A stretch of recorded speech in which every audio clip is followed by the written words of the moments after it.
talo fatu le Matagaluega o whaamasinonga. Ma le whaafoina o tūlanga tau whaamasinonga. Lau whaasausaunga sa moa le nei tūla o le asu. O le vaenga lona lua le nei o le tātou polkalame whaalau i lua. O le whaamalamalama ina o le TULAFONO o TEUTEUGA o le AVAE. Lua o. Ua tāpena ina e lau Matagaluega le whaalau tele ina o TEUTEUGA autu mo lousi la fia mautinoa. Usi lau mai moa ma lau sila.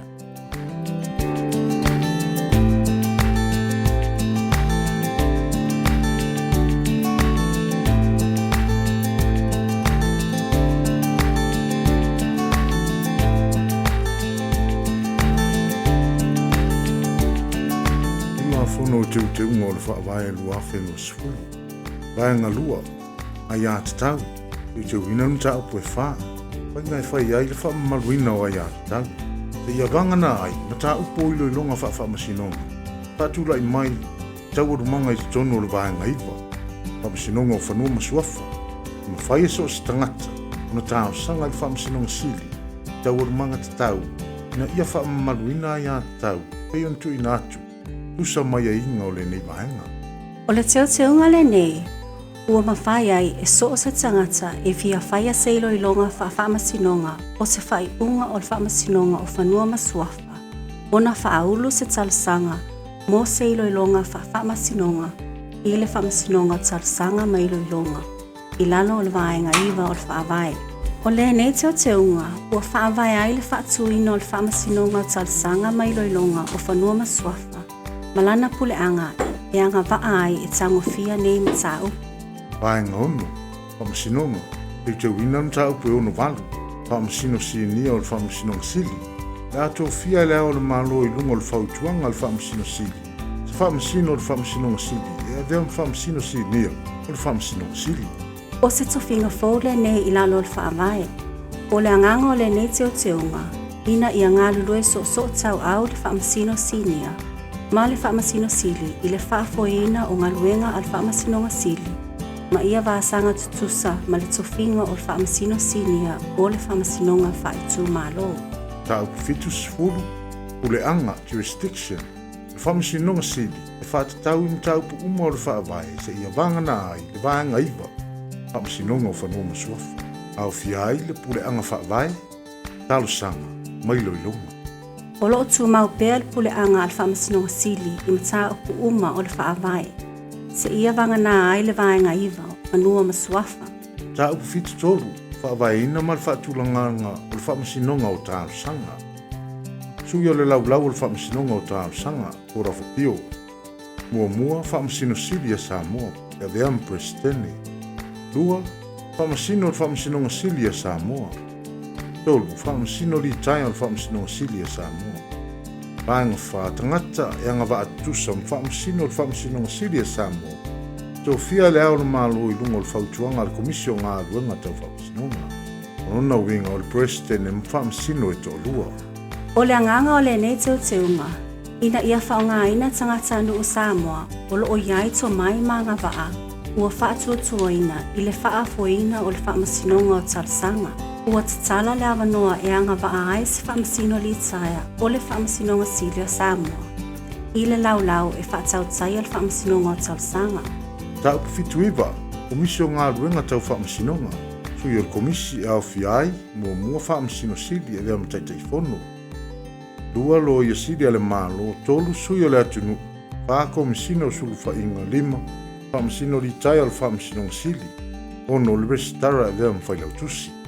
E tasi le suinga o sui o le komisio ngaluenga tau whaamasinonga.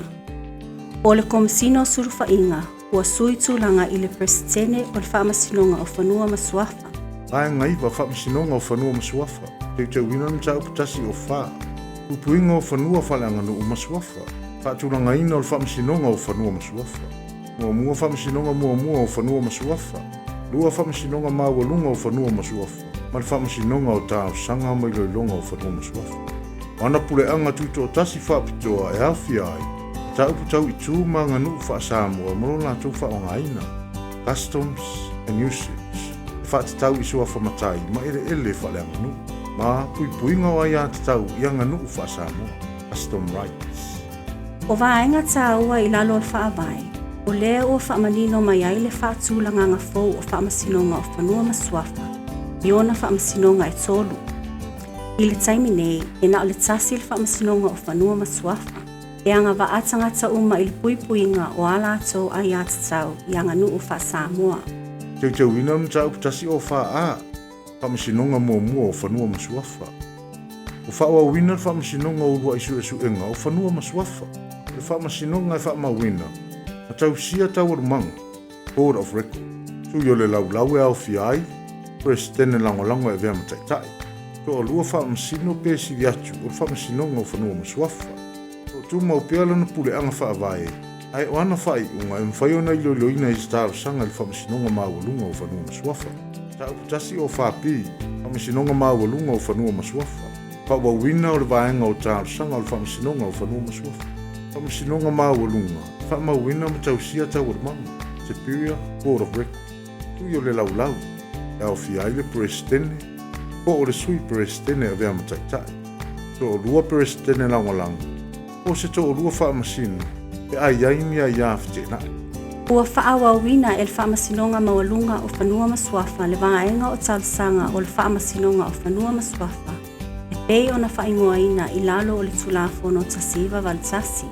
O kule anga uma na whaatinoina ai le amata whaamamaluina le nei tulafono teuteuga o le whaavae lua a whelua sifuru. E whaawau ona iai I le whaamasinonga mawalunga o whanua masuafa. Le pule anga le whaamasinonga mawalunga o whanua masuafa. O le pule anga whaavae, pule anga I tu tau sanga, pule anga tau I loilonga. Whaai unga le whaamasinonga mawalunga o whanua masuafa. E noa tia mwhaifuafua I seisi sanga I le whaamasinonga o sanga mai loilonga. O whanua masuafa. O loo iai le pule anga e whaponga I nai so se talasanga apili mai le whaamasinonga muamua o whanua masuafa. Pule anga uma na whaatinoina ai le amata whaamamaluina le nei tulafono, teuteuga o le whaavae lua a whelua sifuru. E whaawau ona iai le whaamasinonga mawalunga o whanua masuafa. Ma tā upu tasi o whaasi, whaamasinonga o talasanga mai loilonga o whanua masuafa. O le a avea whaamasinonga mawalunga. Le whaamawina ma le tausia o tauarumanga. Tui o le laulau e au fiai le whaamasino li taia o le whaamasinonga sili. O se Presidente li taia. E avea mataitai fono. Lua whaamasino o le whaamasinonga sili. Lolu Presidente po sui Presidente li taia. O se Presidente langolango li taia. Wha, lo ia Samoa. O se matai e anga vaai avea whaamasino o le whaamasinonga sili. Ule anga whaavae. Ule anga tau sanga. Pule anga toi loi. O le nei teuteuga ua whaatuina ai le whaamasinonga talasanga mai loilonga o whanua masuafa mo le ulu ai taimi. Ma ua whaalau tele ai awanoa mo le atunuu mo talasanga apili mai loilonga o whaaiunga a le whaamasinonga muamua ma le whaamasinonga mawalunga o whanua masuafa.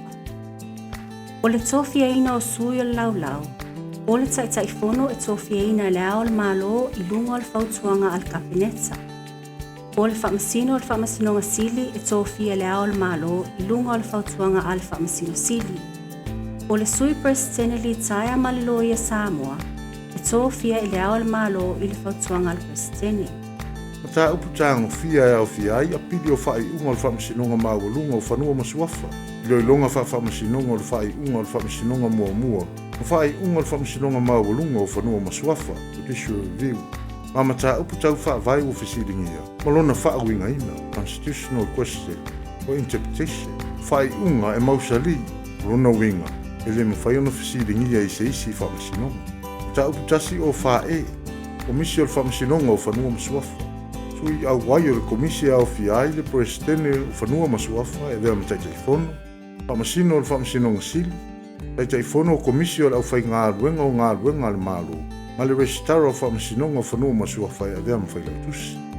O se mata upu fōu o le whaavae ua whaatuina ai se komisi o le whaamasinonga mo whanua masuafa. E alanga tutusa alato mata whaioi ma le komisi o ngaluenga le whaamasinonga. O loo whaafoeina ngaluenga I le whaamasinonga sili ma le whaamasinonga whaaitu malo. Moni fesili manisi whamatalanga e winga le Nepal Kalami. Amon mole whaafsotai mai tonga talima la iafi ma leo ngā mata whale tolu. I le telefoni numera 22 tasi tasi 22 ono fitu tasi ma le 22 ono fitu faa.